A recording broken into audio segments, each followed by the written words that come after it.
Então vamos ler o texto de Números capítulo 13, do verso 27 até o verso 31. Texto que diz assim: Relataram a Moisés e disseram: Fomos à terra a que o Senhor nos enviaste, e verdadeiramente mana leite e mel, e este é o fruto dela. O povo, porém, que habita nesta terra é poderoso, e as cidades muito grandes e fortificadas. Também vimos ali os filhos de Anak.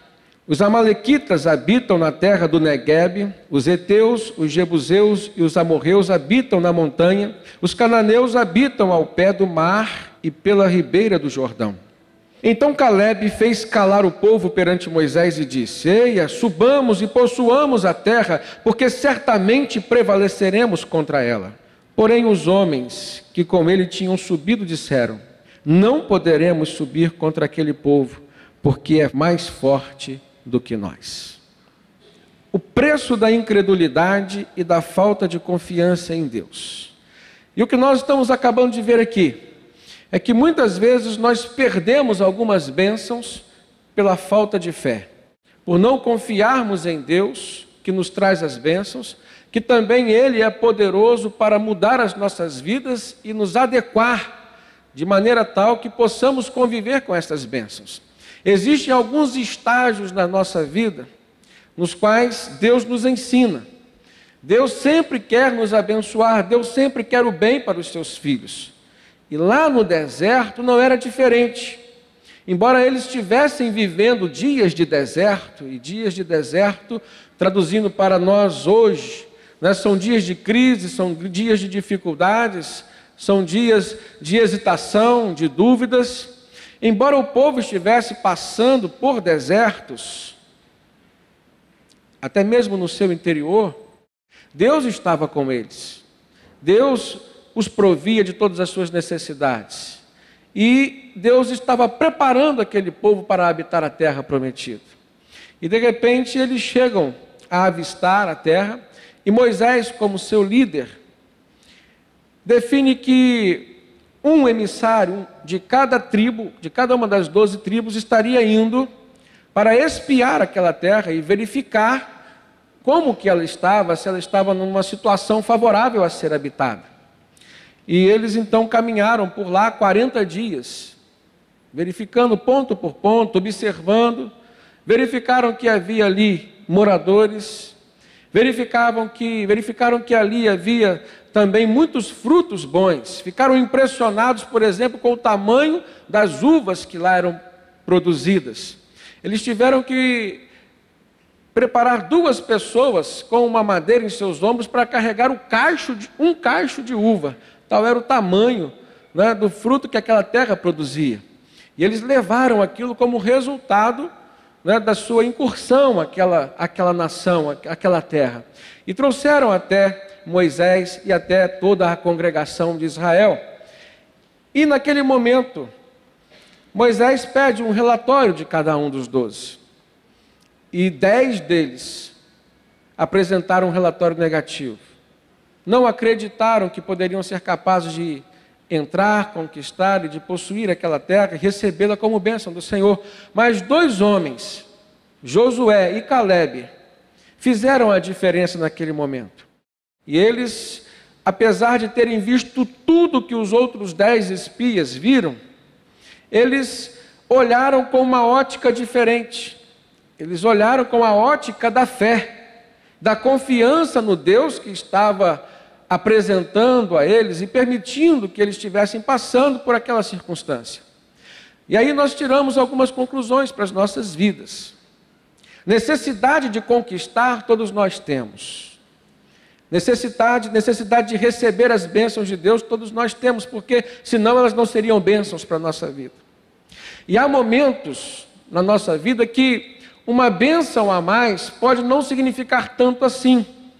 O termo conquistar, ele se aplica pelo menos a 2 situações. Você pode conquistar algo a mais, além daquilo que você já tem. E isso é bom, é favorável. Tem um preço, tem um gosto também. Tem um sabor da conquista. Mas, numa segunda situação, Nós olhamos para algumas pessoas que precisam conquistar aquilo que ainda não têm. Não é conquistar a mais, é conquistar aquilo que estão precisando, aquilo que não têm, aquilo que lhes faz falta. E nós estamos olhando para um povo que caminhou no deserto, em busca de um lugar para se estabelecer, em busca de uma terra para plantar, para constituir suas famílias, para colher o fruto daquilo que se plantou. Nós olhamos hoje no país o movimento MST, movimento dos sem terra, mas olhamos para a Bíblia e vemos que isso já existia há muitos anos. E Deus estava conduzindo aquele povo que não tinha uma terra para receber aquilo que era o que eles esperavam, o que eles necessitavam.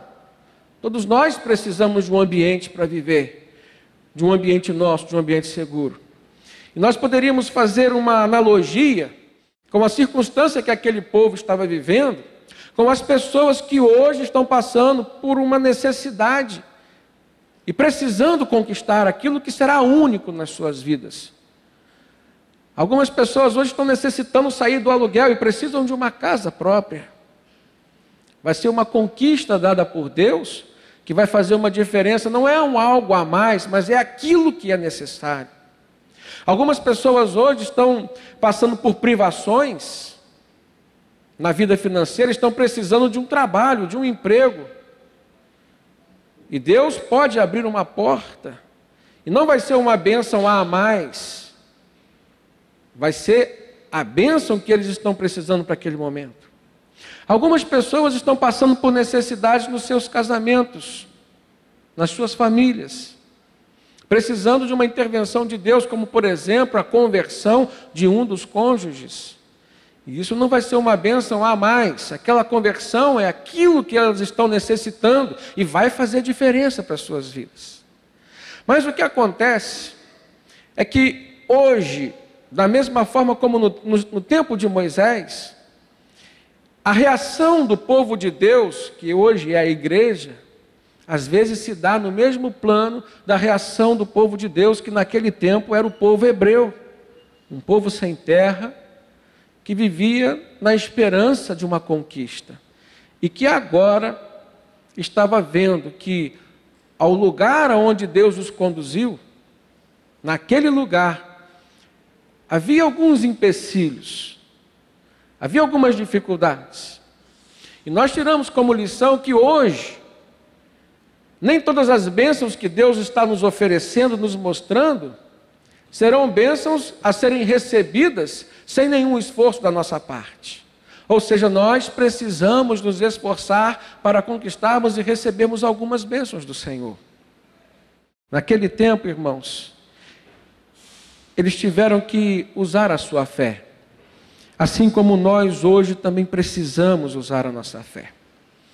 O que nós aprendemos nesse texto é que o que fez diferença a princípio na vida daqueles 12 homens que foram olhar, espiar a terra e dar o seu parecer para o seu líder Moisés e para todo o povo de Israel, foi a forma como eles olharam e para o que eles olharam. Nós aprendemos, por exemplo, 10 daqueles espias, no verso 28 diz que eles olharam para o povo que habitava naquela terra e que era um povo poderoso. Eram homens fortes, eram homens armados e organizados. Verso 28 diz que eles, no seu relatório, falaram acerca das cidades que eles viram lá, que eram grandes e que também eram fortificadas. Diz também que eles viram ali os filhos de Anak, que eram homens gigantes, e que a arqueologia, há algum tempo atrás, alguns anos atrás, nos mostrou, e provando que isso era de fato uma verdade, descobriram naquela região uma ossada humana com cerca de 3 metros de comprimento.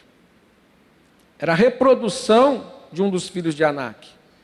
O que nos mostra que, por exemplo, o gigante Golias que Davi enfrentou foi uma realidade. E era um filisteu, ou seja, alguém que vivia naquela terra. A terra que Deus havia prometido para o seu povo morar. Então, o que aqueles 10 espias olharam? Para o que eles olharam? Eles olharam para as dificuldades. Olharam para aquilo que seria uma oposição para que a bênção de Deus chegasse até eles. E como que eles olharam? Eles olharam sem fé, sem acreditar que Deus poderia agir nas suas vidas. Mas 2 homens fizeram diferença: Josué e Calebe. Eles olharam com um olhar de fé, olharam crendo que aquilo que eles estavam vendo não era nada para Deus, não era nada em se comparando ao poder de Deus. E eles olharam com um tom de quem já estava habitando aquela terra, de quem já estava conquistando aquela terra. Os 10 espias olharam para o povo que habitava ali, e eles esqueceram de pensar no poder de Deus. Às vezes nós olhamos para o poder dos nossos inimigos. Não precisamos pensar somente em inimigos como pessoas, mas os nossos inimigos hoje são diferentes. Vivemos dias de paz com relação aos nossos relacionamentos interpessoais, mas hoje nós temos muitos inimigos da nossa alma, por exemplo. Nós temos circunstâncias hoje que se traduzem por inimigos dentro da nossa casa. Os programas de TV que os nossos filhos estão assistindo. As propostas, por exemplo, que os candidatos estão apresentando e que, se ganharem, vão querer colocar em prática. Um povo que é contrário aos preceitos de Deus, que se organiza,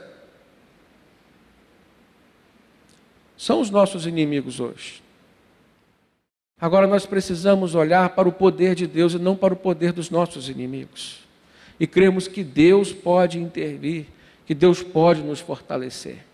Os 10 espias olharam para aquela cidade que era grande, não era tão somente grande, era muito grande, e ainda era fortificada. Mas eles se esqueceram naquele momento de lembrar do Egito. Aquelas cidades não eram maior do que o Egito, onde eles viviam escravizados. E nem por isso Deus deixou de ir lá e intervir e dar a liberdade para eles. Eles olharam para aqueles homens que se fortaleceram como um exército, mas se esqueceram de lembrar do exército de Faraó, que foi consumido pelas águas do Mar Vermelho, que abriram tão somente para que o povo de Israel passasse. E no momento que o exército de Faraó estava atravessando, as águas se fecharam.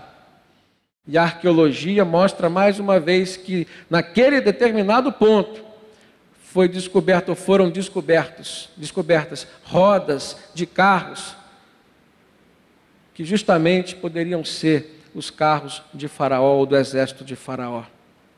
Madeiras e metais. Amados, às vezes nós agimos assim também. Decepcionamos o coração de Deus, porque não olhamos para as circunstâncias com o olhar que Deus esperava que nós olhássemos. Parece que nós confiamos mais no poder do inimigo do que no poder de Deus que opera em nós. E já experimentamos muitas lições, muitos milagres oferecidos e apresentados por Deus. Esse texto diz ainda que aqueles homens olharam para os filhos de Anak, para os gigantes. E diz que eles olharam para a disposição geográfica em que os inimigos estavam estabelecidos. No verso 29 diz que eles viram que os amalequitas habitavam a terra do Negueb, que era o vale. Viram que os heteus, os jebuseus e os amorreus habitavam na montanha. Viram que os cananeus habitavam ao pé do mar e pela ribeira do Jordão. Então eles viram posições estratégicas. E os 10 homens determinaram para si que seria impossível penetrar naquela terra com aquelas pessoas, aquelas cidades dispostas em todos os seus pontos estratégicos. Mas eles esqueceram de uma coisa, irmãos.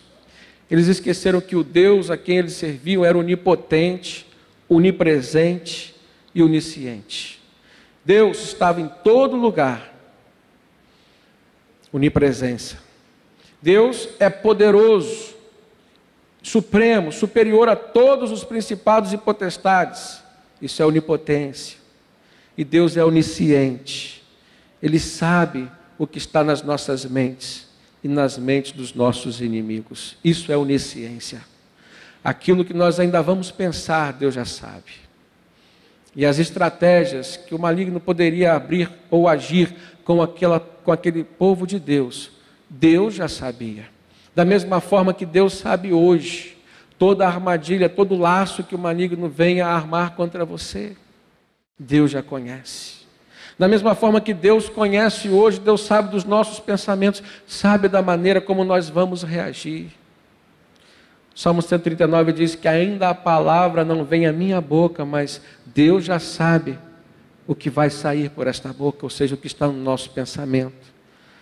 Irmãos, não há motivo para nós desistirmos.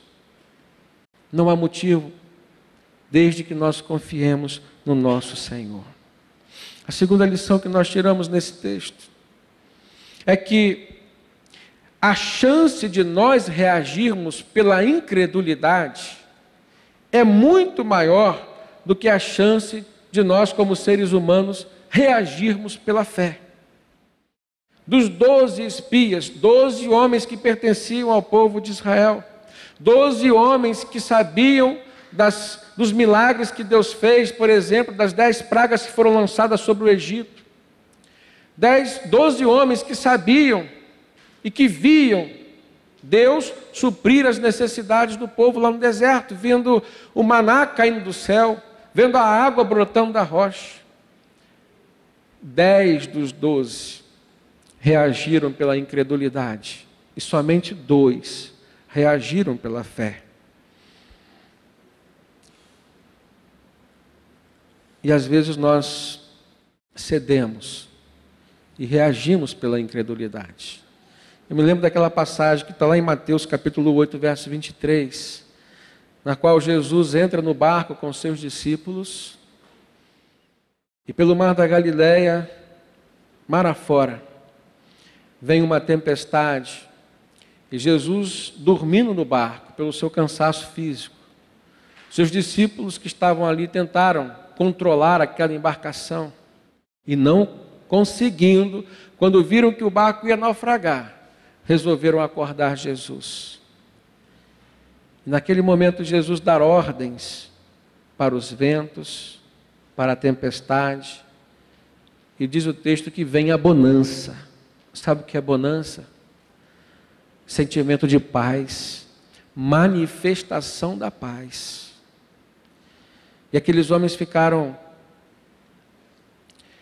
atônitos com o que viram acontecer, como se não soubessem que era o Filho de Deus que estava ali e que tinha poder sobre a natureza, que tinha poder sobre as circunstâncias. E sabe o que Jesus falou para eles? Vocês são homens de pouca fé. Repreendendo-os, porque eles tentaram contornar a circunstância pela sua própria capacidade, pela sua própria habilidade humana, e esqueceram de empregar a fé que tinham. Isso nos traz uma lição muito prática para os dias de hoje, irmãos. Eu não sei qual é o seu problema, não sei o que está acontecendo na sua vida, mas todos nós passamos por dificuldades, todos nós enfrentamos circunstâncias adversas, ou seja, que tem adversidades para a nossa vida. Agora, como que nós estamos enfrentando? Como que nós estamos reagindo? Pela fé ou pela incredulidade? Estamos confiando em Deus ou confiando na nossa própria força, na nossa própria capacidade intelectual? A repreensão de Jesus para aqueles discípulos que estavam no barco não foi pelo fato deles terem acordado e terem recorrido a Jesus, porque Jesus, assim como Deus, estão sempre prontos a nos atender. A repreensão de Jesus para aqueles discípulos foi porque eles não usaram a sua fé. E Jesus está a nos repreender hoje ainda, irmãos, porque não temos usado a nossa fé. Usamos as nossas forças até esgotá-las, ou até nos esgotarmos, mas às vezes somos incapazes de ajoelharmos, de insistirmos, de orarmos, de perseverarmos, confiando em Deus e de que Ele poderá mudar o rumo da nossa história, o cenário que estamos vivendo. A incredulidade, ela nos afasta das bênçãos de Deus. Olhamos nesse texto e percebemos que as reações daqueles homens, ou dos dois grupos de homens, foram reações antagônicas. A maioria foi pessimista, mas Josué e Caleb foram otimistas. E aí nós aprendemos que a incredulidade leva ao pessimismo, mas a fé desenvolve em nós o otimismo. Olha no verso 31, o que a Bíblia nos diz. Porém, os homens que com ele tinham subido disseram: nós não poderemos subir contra aquele povo, porque é mais forte do que nós. Irmãos, aquele povo poderia até ser mais forte do que eles, mas isso não seria um empecilho para que eles vencessem. Quem era o Deus deles? Quando Davi vai enfrentar Golias, havia o exército do povo de Israel, do povo de Deus, paralisado, ouvindo as afrontas daquele gigante. E chega Davi, um homem que ainda era franzino, não estava totalmente preparado para a guerra, não era nem um soldado, era um pastor de ovelhas. Mas a visão espiritual de Davi fez com que ele olhasse para aquele gigante pela fé e não pela incredulidade. Ele não olhou para a estatura do gigante, ele olhou para a estatura do seu Deus. Ele disse: quem é esse incircunciso? Quem é esse homem que não tem pacto com Deus, que não tem intimidade com Deus, que não tem aliança com Deus, para estar aqui ofendendo o povo de Deus? E com uma simples funda ele vai lutar contra aquele gigante. E ele vence. Porque não eram as mãos de Davi, eram as mãos de Deus que estavam agindo a seu favor. Creia nesta palavra, irmãos. Se a Bíblia relata essas experiências de conquistas que são essenciais para a nossa vida e que vêm pela fé, é porque hoje nós ainda precisamos passar por momentos assim. Às vezes nós, como cristãos, ficamos esperando as bênçãos de Deus caírem dos céus. Muitas delas virão pelo nosso esforço, muitas delas virão pela nossa fé. Precisamos então aprender com as experiências do povo de Deus, do passado, porque o Deus é o mesmo, e a Bíblia nos ensina que Ele não muda. Amém? Uma outra lição que nós tiramos é que o homem que tem intimidade e fé em Deus, ele faz a diferença no tempo e no espaço em que vive. Olha no verso 30. Mediante aquele relatório negativo que os 10 espias trouxeram para todo o povo, causando desespero, um desânimo, fazendo com que alguns até pensassem em voltar para o Egito, alguns blasfemaram, acharam que era melhor terem ficado lá, e pensaram até em levantar um outro capitão, desprezando Moisés, a liderança espiritual de Moisés. Pensaram em eleger um outro capitão que os levassem para o Egito. Mas naquele momento de crise, um homem de Deus se levanta, Caleb. E no verso 30 ele diz que ele fez calar o povo. Então quando um homem de Deus fala, o povo se cala. Existe muito barulho ao nosso redor, irmãos. Existe muita falácia. Existem muitas pessoas que estão falando, que estão ocupando o tempo com aquilo que não é de Deus. Mas existe um momento do homem de Deus falar. Existe um momento de você na sua casa, você que é o representante de Deus ali, falar. Lá no seu trabalho, existe um momento de você falar.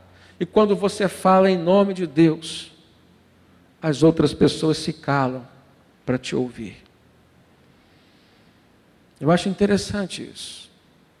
Eu imagino uma multidão, eu não imagino uma reunião com poucas pessoas.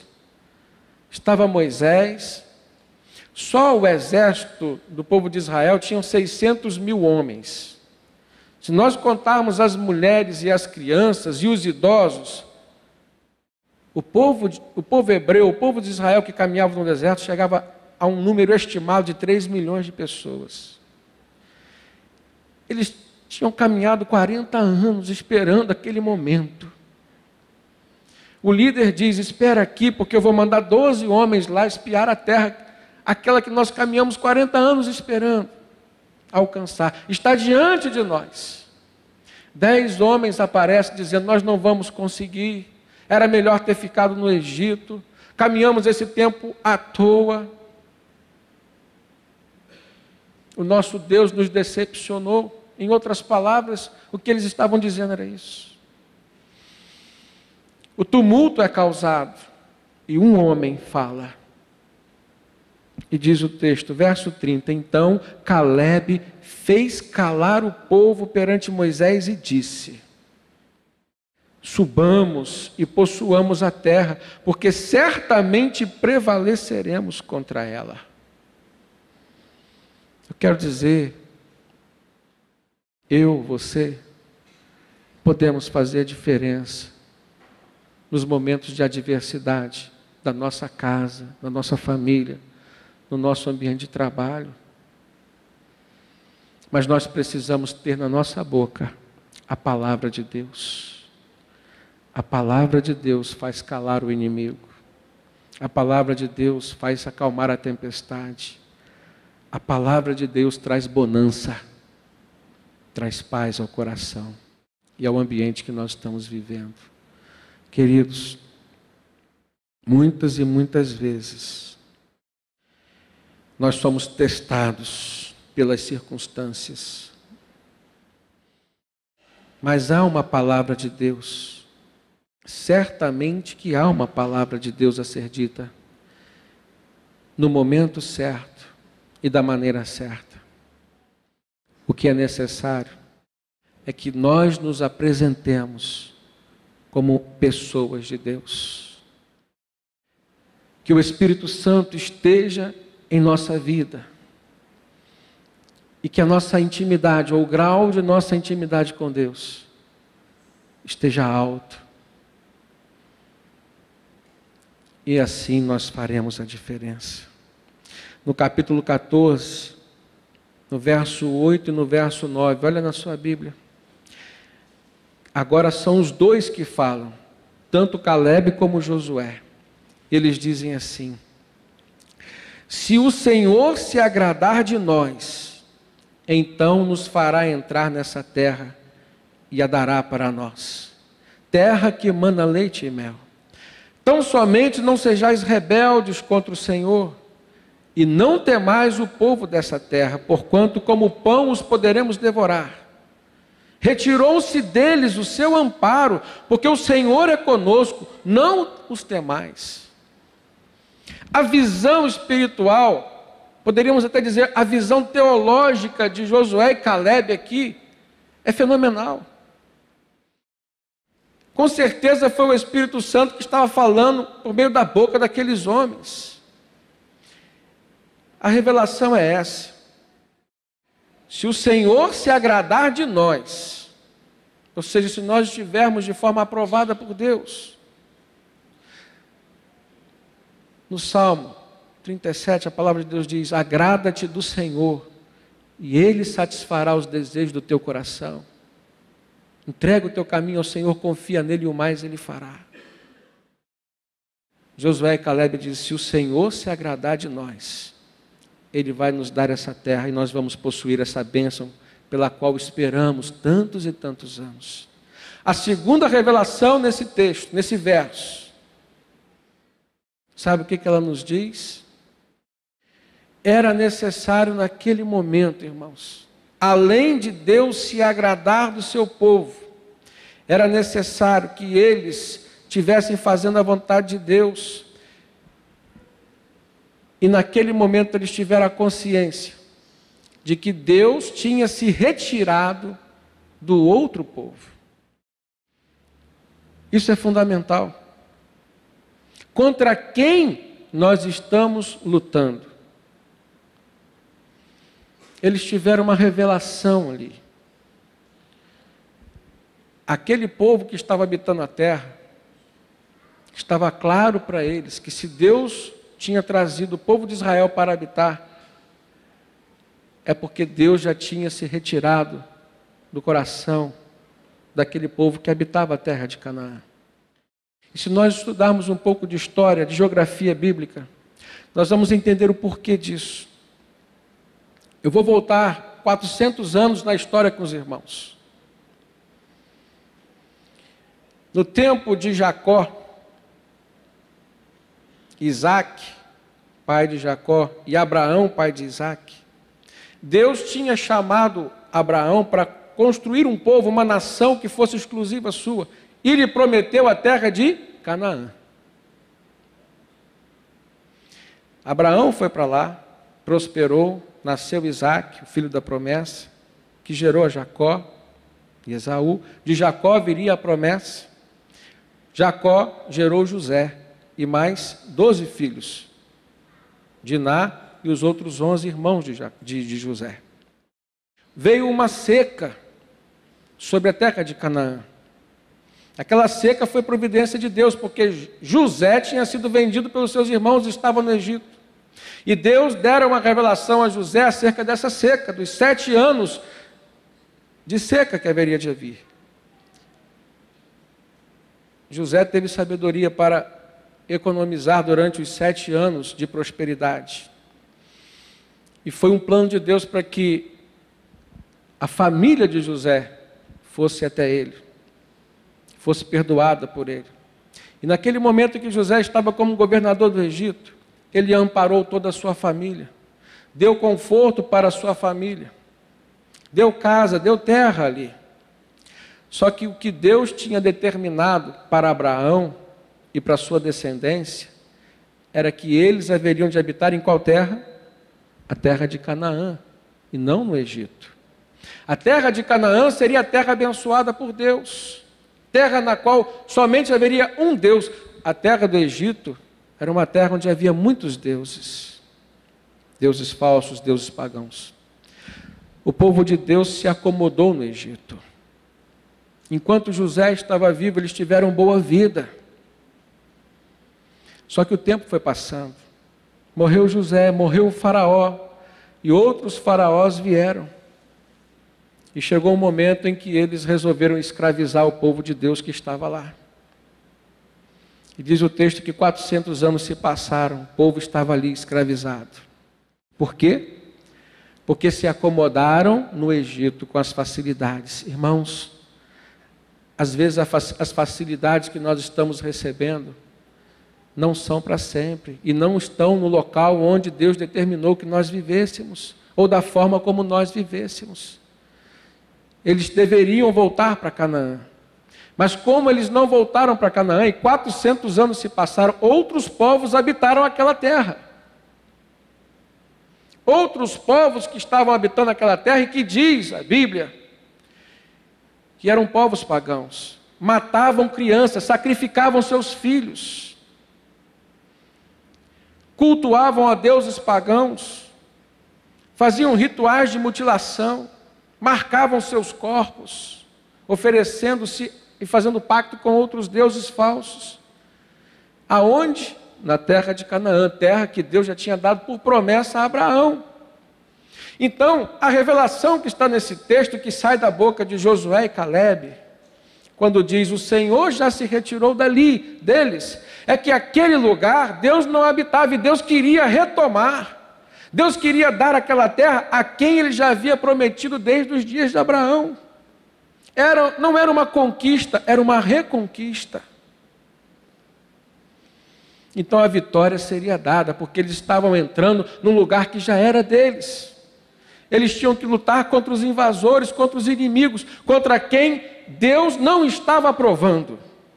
E a única coisa que eles precisavam fazer era estar vivendo de maneira aprovada e agradável a Deus. Simples. Simples. É nessa hora que nós precisamos olhar para a nossa vida. Porque não reconquistamos aquilo que perdemos ou aquilo que deixamos o inimigo levar? Porque não estamos vivendo de forma agradável a Deus. Porque não conquistamos aquilo que Deus tem nos oferecido como bênção. Porque não temos vivido de forma aprovada e agradável a Deus. Dos 12, 2 homens tiveram esse discernimento e foram recompensados por Deus. Porque os outros 10 e todos aqueles que o acompanharam foram proibidos por Deus de entrar na terra prometida. Somente Josué e Caleb e as crianças, aquelas que não saíram do Egito, que nasceram no deserto, habitariam a terra de Canaã. Amados, os planos de Deus não podem ser frustrados. Só você, pelo livre-arbítrio que Deus te deu, quando você diz não quero receber, só você é capaz de impedir que os planos de Deus se frustrem na sua vida. Porque Deus respeita a sua decisão. Mas se você quiser receber as bênçãos de Deus, viva conforme os preceitos dele. Viva de maneira a agradá-lo. E o que é promessa do Senhor se cumprirá na sua vida. Amém?